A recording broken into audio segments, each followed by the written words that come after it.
Mesdames,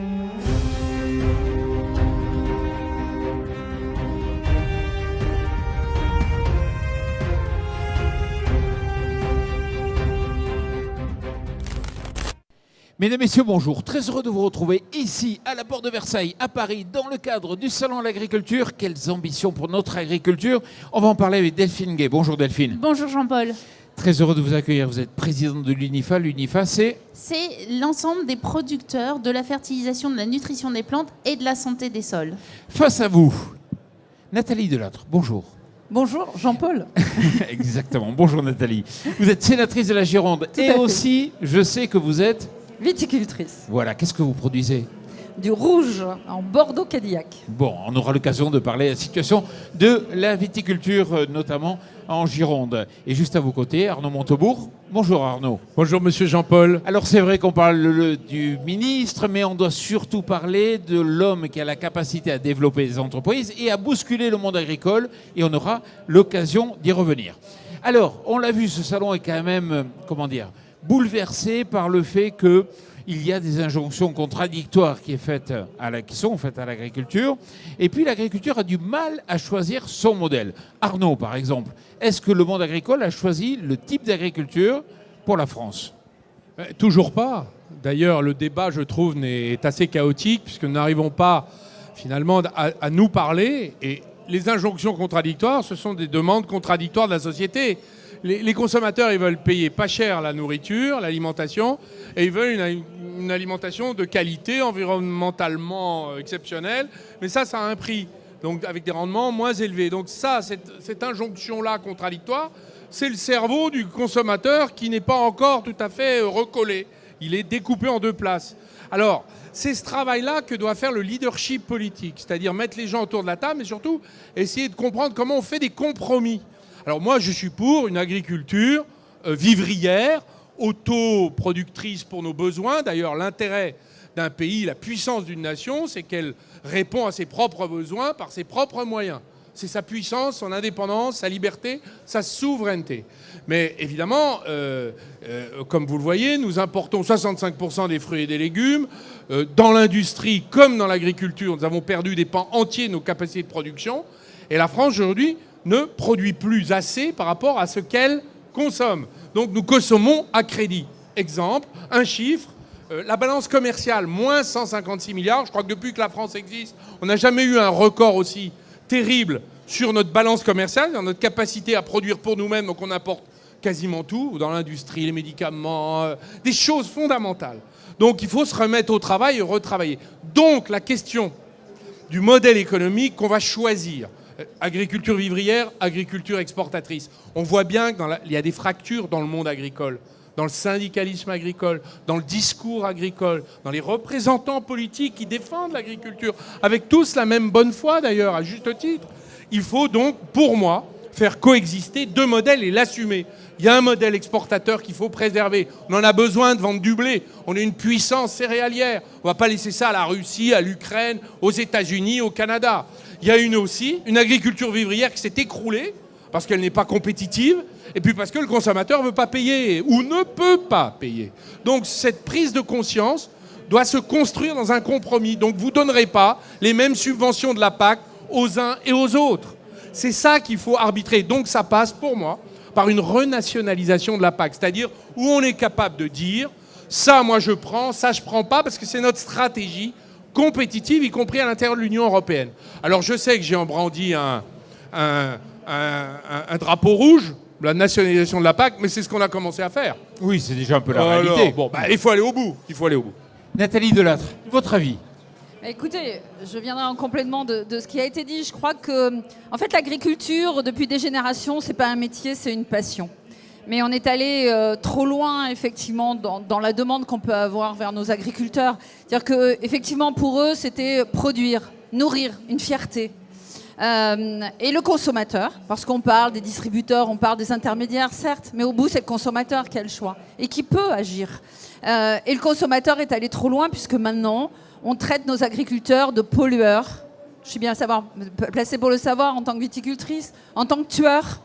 et effectivement accusés de faire venir la main-d'œuvre de l'étranger parce que nous ne trouvons pas effectivement de vocation facilement, parce que c'est un métier difficile. Donc il faut une revalorisation de ce métier.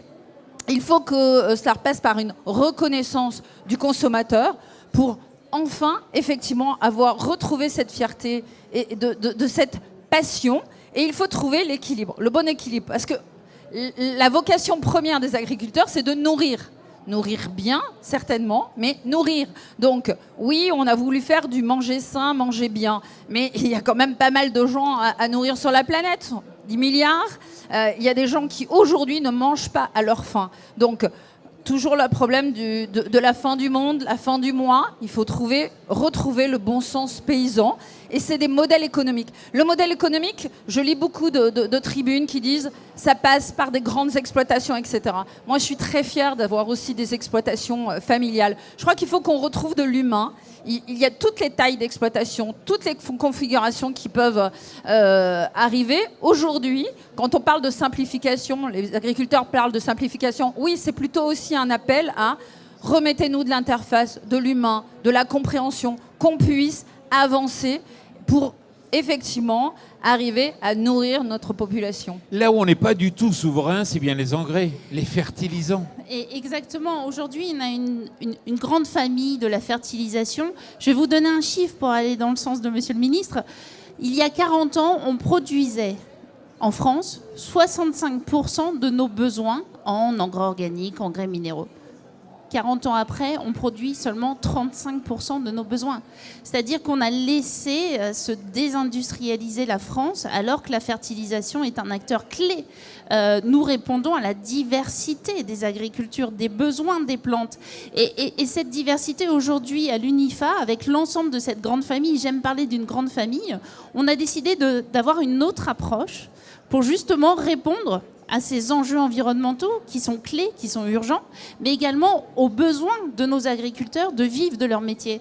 Et aujourd'hui, on a une approche qui va peut-être un peu bouleverser les modèles, mais qui est la fertilisation associée ou nutrition augmentée, où l'idée est de démultiplier les synergies entre justement les biostimulants, les amendements, les engrais organiques. Pourquoi ? Parce qu'en fait, on est des acteurs qui... Nous travaillons avec la plante et le sol. Et dans le sol, on a justement une amélioration des connaissances. Et on s'est rendu compte que les plantes communiquaient avec leur environnement, mais également avec leur microbiote racinaire pour leur envoyer des signaux pour essayer d'utiliser au mieux chaque nutriment apporté. Et notre ambition, c'est le mieux d'engrais, c'est-à-dire moins mais mieux, faire en sorte que chaque plante et ces éléments nutritifs dont elle a besoin. Et cette communication, c'est-à-dire que vous avez besoin de savoir, votre vigne, ce dont elle a besoin. Vous avez besoin de communiquer avec elle pour lui apporter sa juste dose au bon moment. Et la fertilisation associée est une réponse justement pour à la fois couvrir les deux enjeux. Mais il nous faut un cap. Il nous faut un cap. Un cap. Arnaud Montebourg, la souveraineté, ça peut être un cap. Vous avez entendu que malheureusement, hier, on a commencé à envisager l'idée d'interposer une force entre l'Ukraine et la Russie. C'est le résultat. On sait que quand deux présidents s'insultent entre les États-Unis et la Russie, ça sent pas très bon pour l'avenir. La souveraineté, justement, on en a besoin à court terme. On l'a pas. Vous avez décidé de relocaliser des productions. Expliquez-moi. Et quand vous avez des trous énormes dans la balance commerciale, que vous avez abandonné les productions, soit pour des raisons historiques, géographiques, climatiques, humaines, et regardez ce qui se passe dans les fruits et des légumes. On importe sur 5 produits 1 milliard d'euros de tomates, oignons, courgettes, aubergines. C'est une note du Haut Commissariat au Plan. Tout ce qu'on sait faire. Exactement. Voilà. Vous regardez les amandes, que je connais. Les amandes, c'est un produit de snacking, de pâtisserie, de cosmétique, un produit très de commodité, comme on dit. On en consomme 45 000 tonnes. On s'est dit, comment c'est possible alors qu'en Provence, il y avait 12 000 hectares d'amandiers en 1948. Il n'y a plus rien de tout ça. Et on importe des États-Unis une amande en papier carton, franchement, qui n'a pas de goût. Avec de l'intrant, veux-tu en voilà, il n'y a même plus d'eau. Il n'y a même plus d'eau. pour faire boire Los Angeles et Oui, San parce que Francisco, ça vient de parce que la Californie, vallée des hein. amandiers, voilà. La vallée des amandiers consomme tout. Alors on s'est dit, il faut ramener l'amandier dans le bassin méditerranéen en Provence, Occitanie, Corse. Voilà, on a fait ça. Alors évidemment, la question, c'est le modèle économique. On a des prix, on a une croissance continue et constante. Et ben, on a décidé de partager la valeur avec l'arboriculteur. Donc on s'associe avec lui. Et donc évidemment, au début, les agriculteurs nous ont dit, mais monsieur Montebourg, il y a un loup là. La mariée est trop belle. Je dis non. Dans notre pays, on considère que l'agriculteur doit travailler gratuitement. Donc tant qu'il n'a pas de récolte, il ne gagne pas sa vie. Alors nous, on a dit à ceux auprès de qui on a levé de l'argent, des entrepreneurs, des familles, des coopératives qui sont dans notre capital, on leur a dit, faut payer l'agriculteur pendant qu'il travaille 6 ans avant la première récolte. Alors on a dit, mais c'est une révolution. Je dis oui, il serait temps qu'enfin on paye le travail, pas seulement le capital. D'autant que là, le capital, c'est pas celui de l'agriculteur, c'est son travail. Et donc, dans cette alliance capital-travail, on arrive à partager la valeur. Donc, qu'est-ce qu'on fait? On propose à l'agriculteur de le dérisquer sur le plan financier, sur le plan commercial, sur le plan technique. Sur le plan commercial, parce qu'on a la force de vente. Sur le plan technique, on a l'INRA dans notre capital. Et puis, sur le plan financier, parce qu'on sait lever de l'argent et unir des financiers, des investisseurs, qui ne sont pas des fonds, et des agriculteurs. Si vous dites un agriculteur, est-ce que vous avez laissé un investisseur rentrer dans ma ferme? Il sort la carabine. Si vous dites un investisseur, est-ce que vous allez investir chez ce monsieur qui est viticulteur à Bordeaux? Il va dire, je ne connais pas. Moi, on ne va pas dire c'est bien, c'est mal, j'y vais pas. Donc nous avons réunifié ces deux mondes pour permettre d'investir et de mettre du capital dans l'agriculture pour recréer des filières. Alors, le résultat, écoutez, c'est simple. On a eu 5500 hectares de déclarations de candidature en Provence, Occitanie, Corse, donc des demandes. Alors on a éliminé pas mal.